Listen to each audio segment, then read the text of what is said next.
Dracula by Bram Stoker. Chapter 4. Jonathan Harker's journal continued. I awoke in my bed. If it be that I had not dreamt, the Count must have carried me here. I tried to satisfy myself on the subject, but could not arrive at any unquestionable result. To be sure, there were certain small evidences, such as that my clothes were folded and laid by in a manner which was not my habit. My watch was still unwound, and I am rigorously accustomed to wind it the last thing before going to bed, and many such details. But these things are no proof, for they may have been evidences that my mind was not as usual, and for some cause or another I had certainly been much upset. I must watch for proof. Of one thing I am glad. If it was that the Count carried me here and undressed me, he must have been hurried in his task, for my pockets are intact. I am sure this diary would have been a mystery to him which he would not have brooked. He would have taken or destroyed it. As I look round this room, although it has been to me so full of fear, it is now a sort of sanctuary, for nothing can be more dreadful than those awful women who are waiting to suck my blood. 18th of May. I have been down to look at that room again in daylight, for I must know the truth. When I got to the doorway at the top of the stairs, I found it closed. It had been so forcibly driven against the jamb that part of the woodwork was splintered. I could see that the bolt of the lock had not been shot, but the door is fastened from the inside. I fear it was no dream, and must act on this surmise. 19th of May. I am surely in the toils. Last night the Count asked me in the suavest tones to write 3 letters, one saying that my work here was nearly done, and that I should start for home within a few days. Another that I was starting on the next morning from the time of the letter, and the third that I had left the castle and arrived at Bistritz. I would fain have rebelled, but felt that in the present state of things it would be madness to quarrel openly with the Count, whilst I am so absolutely in his power. And to refuse would be to excite his suspicion, and to arouse his anger. He knows that I know too much, and that I must not live, lest I be dangerous to him. My only chance is to prolong my opportunities. Something may occur which will give me a chance to escape. I saw in his eyes something of that gathering wrath which was manifest when he hurled that fair woman from him. He explained to me that posts were few and uncertain, and that my writing now would ensure ease of mind to my friends. And he assured me with so much impressiveness that he would countermand the later orders, which would be held over at Bistritz until due time in case chance would admit of my prolonging my stay, that to oppose him would have been to create new suspicion. I therefore pretended to fall in with his views, and asked him what dates I should put down on the letters. He calculated a minute, and then said, "The first should be June 12th, the second June 19th, and the third June 29th. I know now the span of my life. God help me." 28th of May. There is a chance of escape, or at any rate of being able to send word home.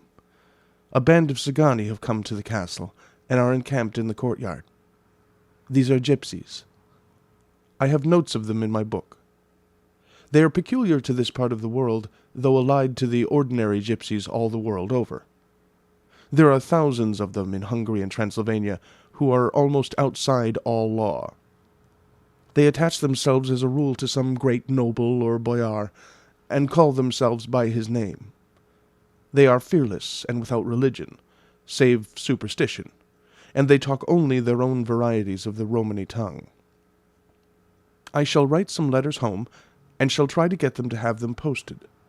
I have already spoken to them through my window to begin acquaintanceship.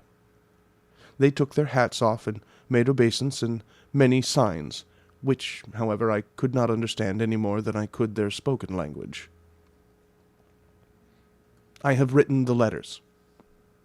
Mina's is in shorthand, and I simply ask Mr. Hawkins to communicate with her. To her I have explained my situation, but without the horrors which I may only surmise. It would shock and frighten her to death were I to expose my heart to her. Should the letters not carry, then the Count shall not yet know my secret or the extent of my knowledge.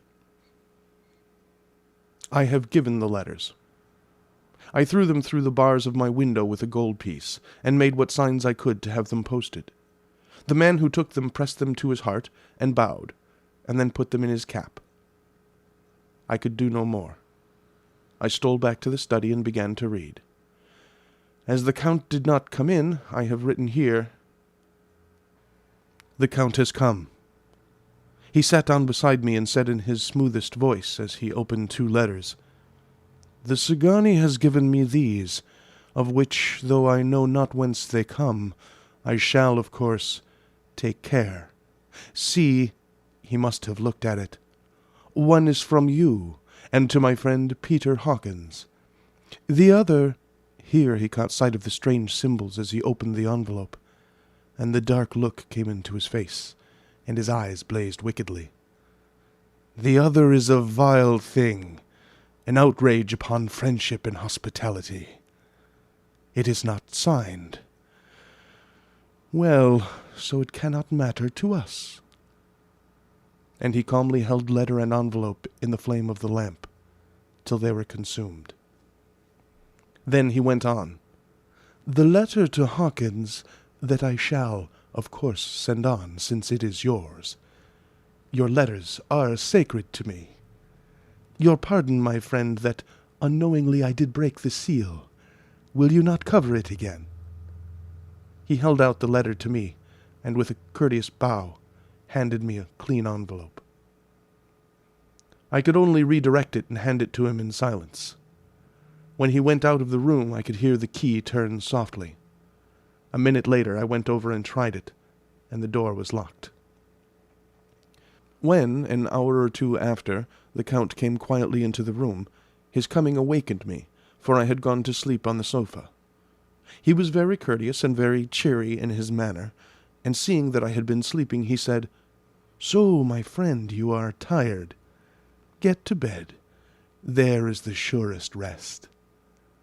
I may not have the pleasure of talk tonight, since there are many labors to me. But you will sleep, I pray."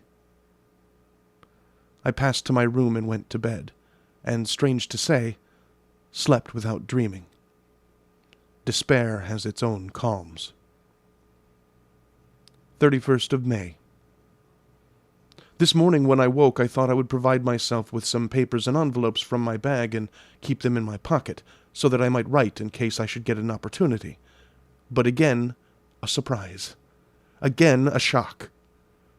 Every scrap of paper was gone, and with it all my notes, my memoranda, relating to railways and travel, my letter of credit, in fact, all that might be useful to me were I once outside the castle. I sat and pondered a while, and then some thought occurred to me, and I made search of my portmanteau and in the wardrobe where I had placed my clothes. The suit in which I had travelled was gone, and also my overcoat and rug. I could find no trace of them anywhere. This looked like some new scheme of villainy. 17th of June. This morning, as I was sitting on the edge of my bed, cudgelling my brains, I heard without a crackling of whips and pounding and scraping of horses' feet up the rocky path beyond the courtyard. With joy I hurried to the window, and saw drive into the yard 2 great lighter wagons, each drawn by 8 sturdy horses, and at the head of each pair a Slovak, with his wide hat, great nail-studded belt, dirty sheepskin, and high boots. They had also their long staves in hand. I ran to the door, intending to descend and try to join them through the main hall, as I thought that way might be opened for them. Again a shock. My door was fastened on the outside. Then I ran to the window and cried to them. They looked up at me stupidly and pointed, but just then the hetman of the Szgany came out, and seeing them pointing to my window, said something, at which they laughed. Henceforth no effort of mine, no piteous cry or agonized entreaty, would make them even look at me. They resolutely turned away. The lighter wagons contained great square boxes with handles of thick rope. These were evidently empty by the ease with which the Slovaks handled them, and by their resonance when they were roughly moved. When they were all unloaded and packed in a great heap in one corner of the yard, the Slovaks were given some money by the Sagani, and, spitting on it for luck, lazily went each to his horse's head. Shortly afterwards, I heard the crackling of their whips die away in the distance. 24th of June. Last night the Count left me early, and locked himself into his own room. As soon as I dared, I ran up the winding stair, and looked out of the window, which opened south. I thought I would watch for the Count, for there is something going on. The Sagani are quartered somewhere in the castle, and are doing work of some kind.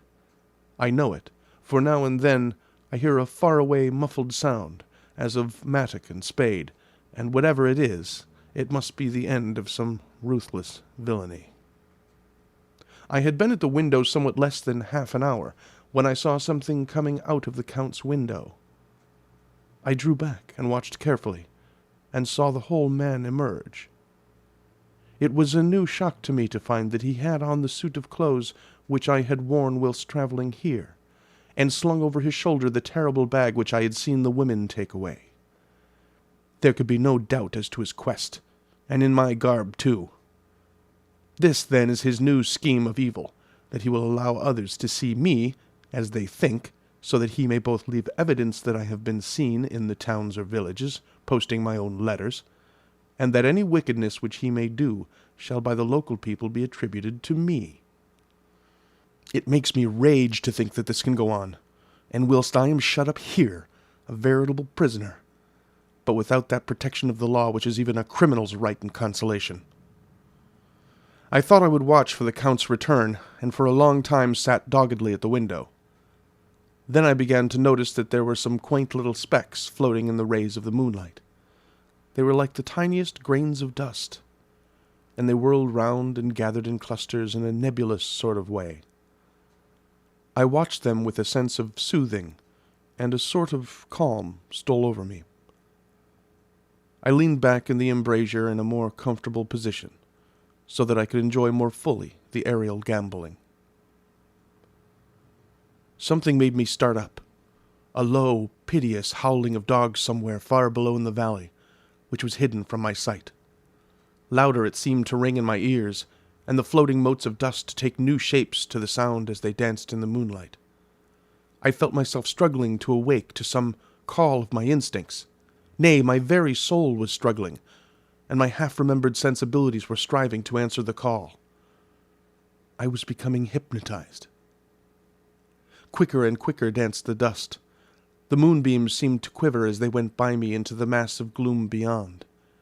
More and more they gathered till they seemed to take dim phantom shapes.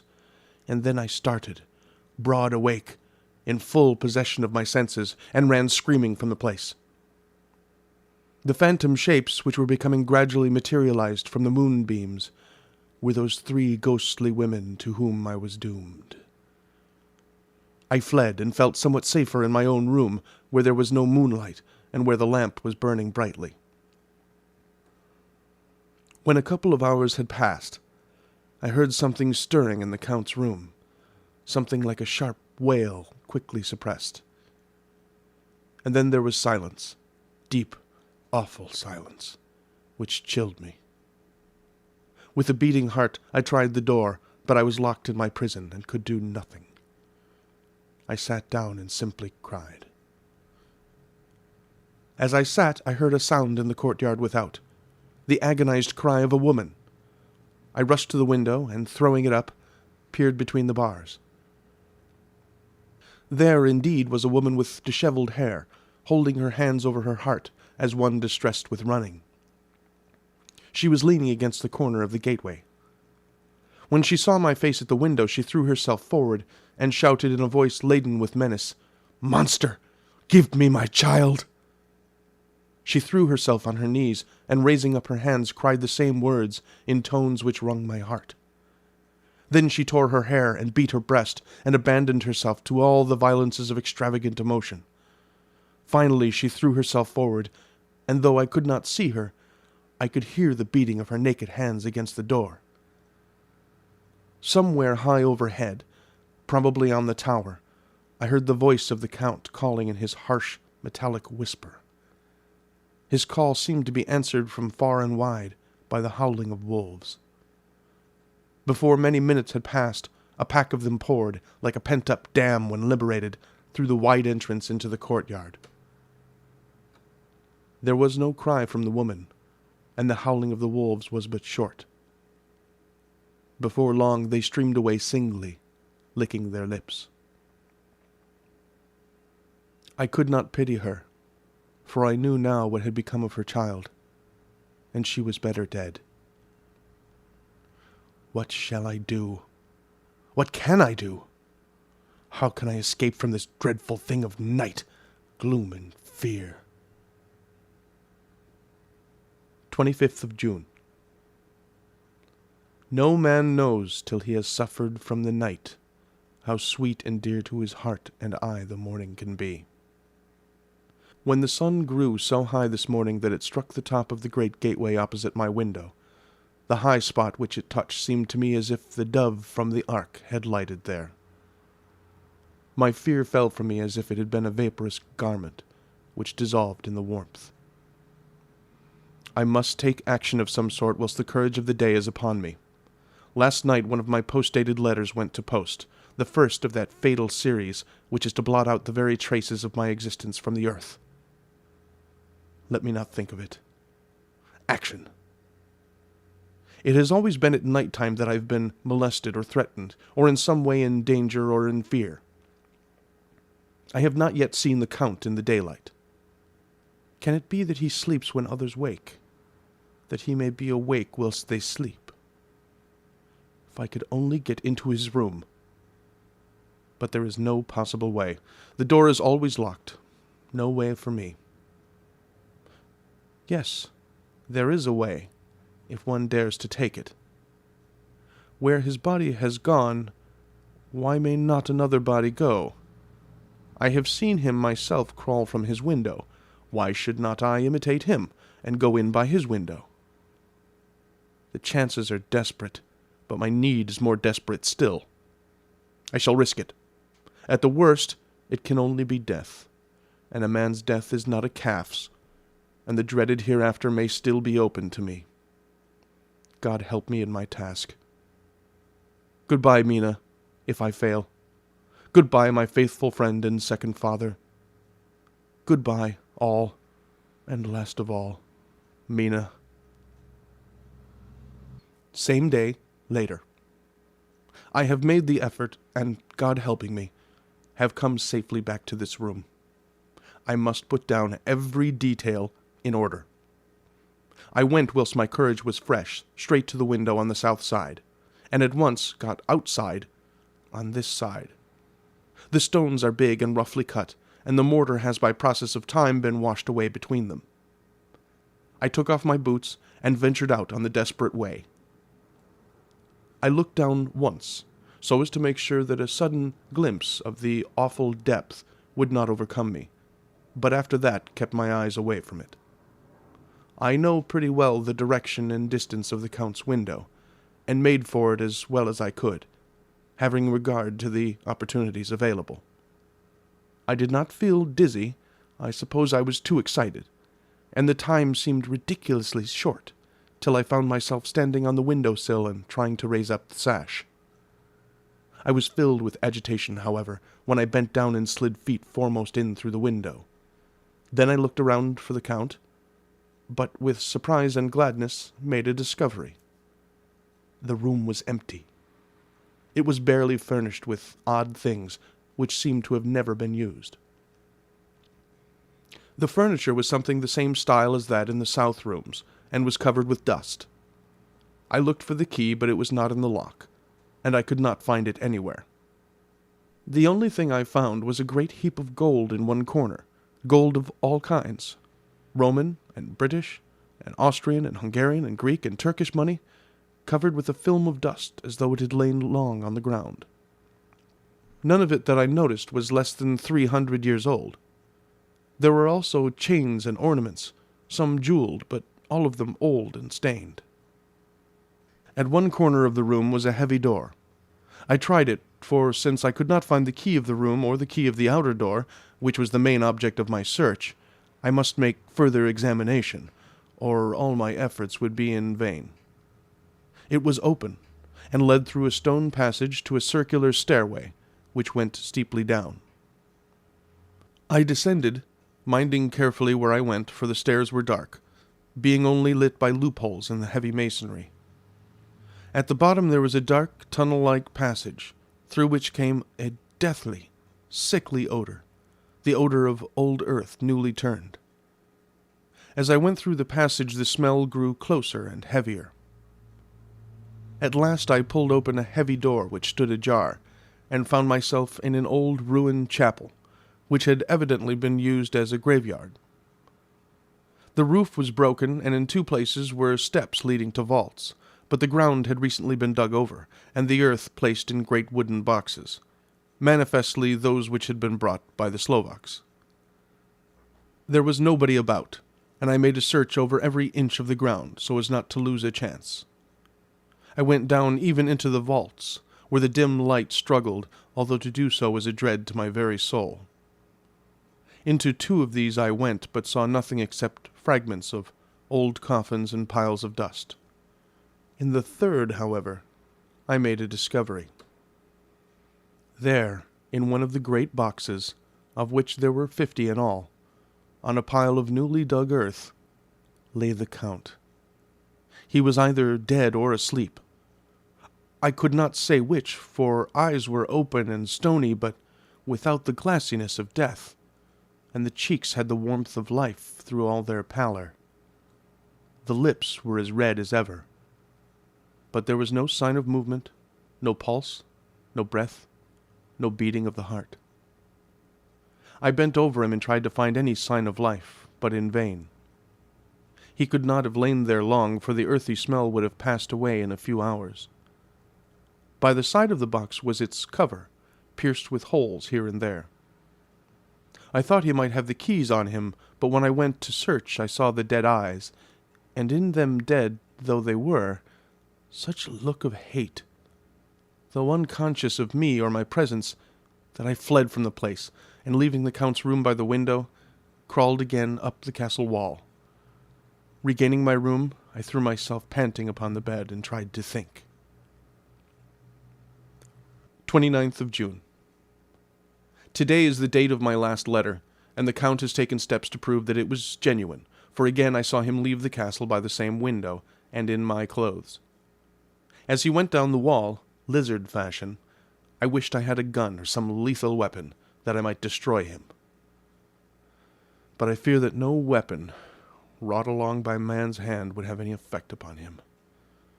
I dared not wait to see him return, for I feared to see those weird sisters.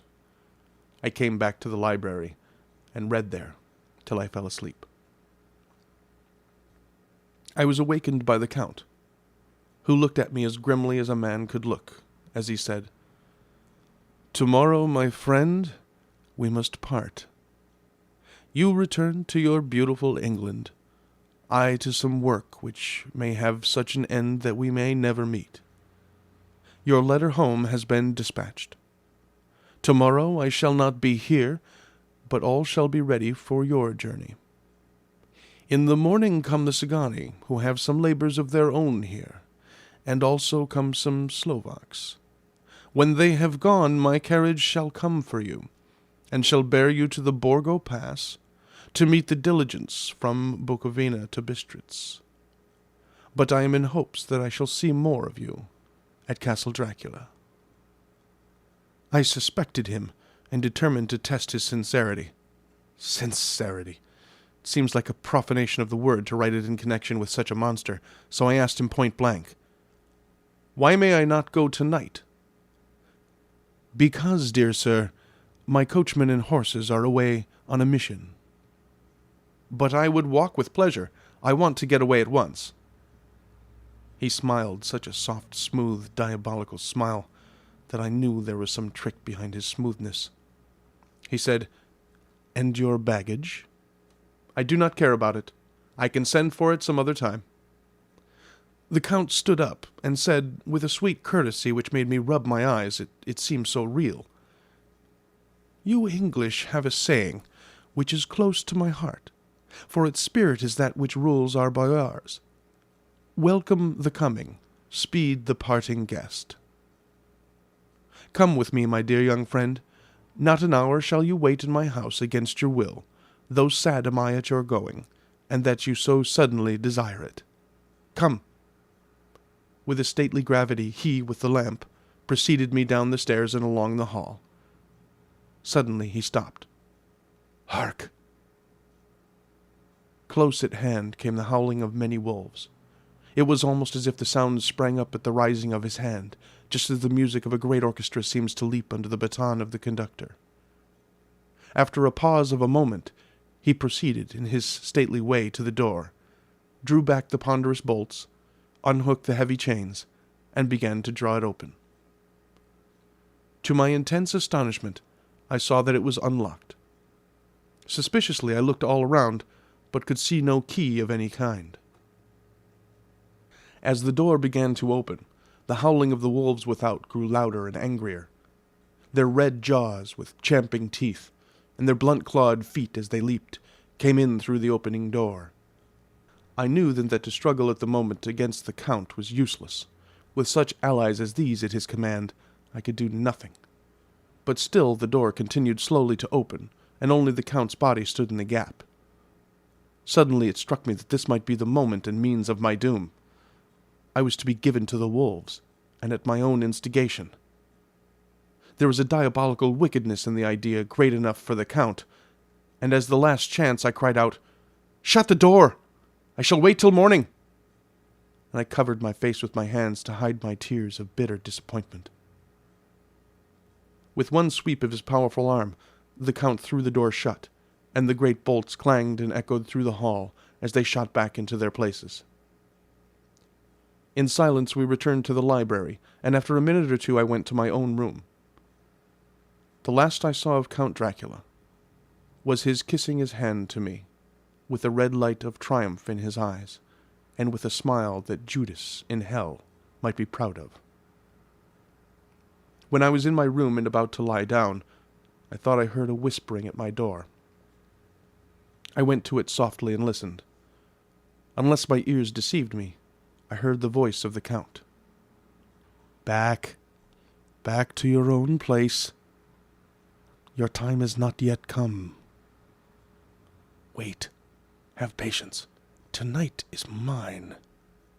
Tomorrow night is yours."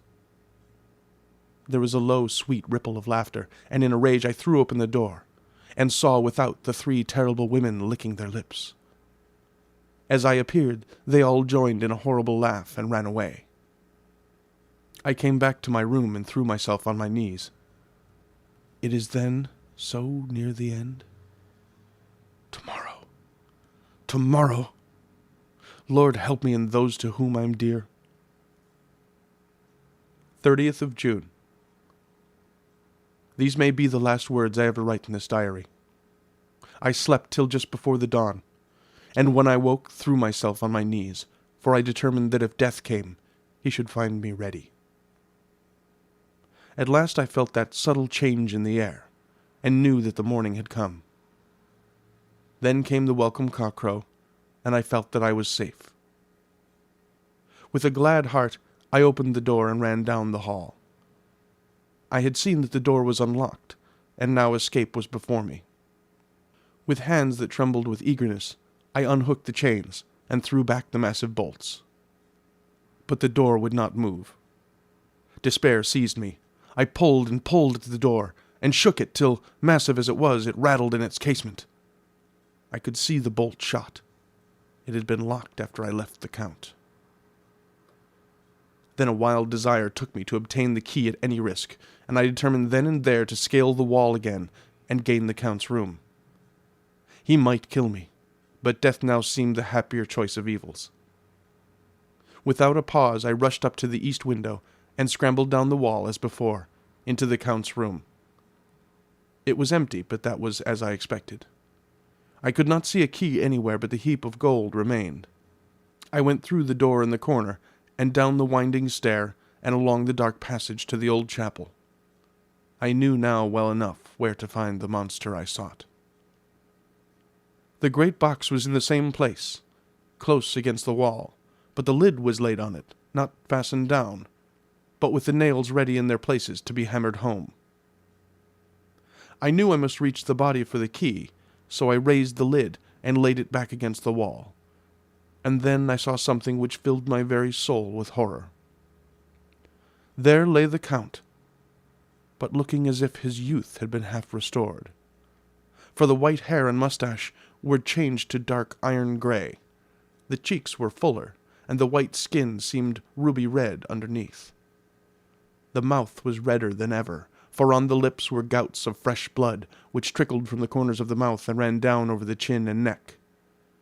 Even the deep, burning eyes seemed set amongst swollen flesh, for the lids and pouches underneath were bloated. It seemed as if the whole awful creature was simply gorged with blood. He lay like a filthy leech, exhausted with his repletion. I shuddered as I bent over to touch him, and every sense in me revolted at the contact, but I had to search, or I was lost. The coming night might see my own body a banquet in a similar war to those horrid three. I felt all over the body, but no sign could I find of the key. Then I stopped and looked at the Count. There was a mocking smile on the bloated face which seemed to drive me mad. This was the being I was helping to transfer to London, where, perhaps, for centuries to come, he might, amongst his teeming millions, satiate his lust for blood, and create a new and ever-widening circle of semi-demons to batten on the helpless. The very thought drove me mad. A terrible desire came upon me to rid the world of such a monster. There was no lethal weapon at hand, but I seized a shovel, which the workmen had been using to fill the cases, and lifting it high, struck with the edge downward at the hateful face. But as I did so, the head turned, and the eyes fell upon me with all their blaze of basilisk horror. The sight seemed to paralyze me, and the shovel turned in my hand, and glanced from my face, merely making a deep gash above the forehead. The shovel fell from my hand across the box, and as I pulled it away, the flange of the blade caught the edge of the lid, which fell over again, and hid the horrid thing from my sight. The last glimpse I had was of the bloated face, blood-stained, and fixed with a grin of malice, which would have held its own in the nethermost hell. I thought and thought what should be my next move, but my brain seemed on fire, and I waited with a despairing feeling growing over me. As I waited, I heard in the distance a gypsy song sung by merry voices coming closer, and through their song the rolling of heavy wheels and the cracking of whips. The Cigani and the Slovaks of whom the Count had spoken were coming. With a last look around and at the box which contained the vile body, I ran from the place and gained the Count's room, determined to rush out at the moment the door should be opened. With strained ears, I listened, and heard downstairs the grinding of the key in the great lock, and the falling back of the heavy door. There must have been some other means of entry, or someone had a key for one of the locked doors. Then there came the sound of many feet tramping and dying away in some passage which sent up a clanging echo. I turned to run down again towards the vault, where I might find the new entrance, but at the moment there seemed to come a violent puff of wind, and the door to the winding stair blew to with a shock that set the dust from the lintels flying. When I ran to push it open, I found that it was hopelessly fast. I was again a prisoner, and the net of doom was closing round me more closely. As I write, there is in the passage below a sound of many tramping feet, and the crash of weights being set down heavily, doubtless the boxes with their freight of earth. There is a sound of hammering. It is the box being nailed down. Now I can hear the heavy feet tramping again along the hall, with many other idle feet coming behind them. The door is shut. The chains rattle. There is a grinding of the key in the lock. I can hear the key withdrawn, then another door opens and shuts. I hear the creaking of lock and bolt. Hark! In the courtyard and down the rocky way the roll of heavy wheels, the crack of whips, and the chorus of the Sagani as they pass into the distance. I am alone in the castle, with those horrible women. Faugh! Mina is a woman, and there is naught in common. They are devils of the pit. I shall not remain alone with them. I shall try to scale the castle wall farther than I have yet attempted. I shall take some of the gold with me, lest I want it later. I may find a way from this dreadful place. And then away for home. Away to the quickest and nearest train, away from the cursed spot, from this cursed land where the devil and his children still walk with earthly feet. At least God's mercy is better than that of those monsters, and the precipice is steep and high. At its foot a man may sleep, as a man. Goodbye, all. Mina. End of chapter 4.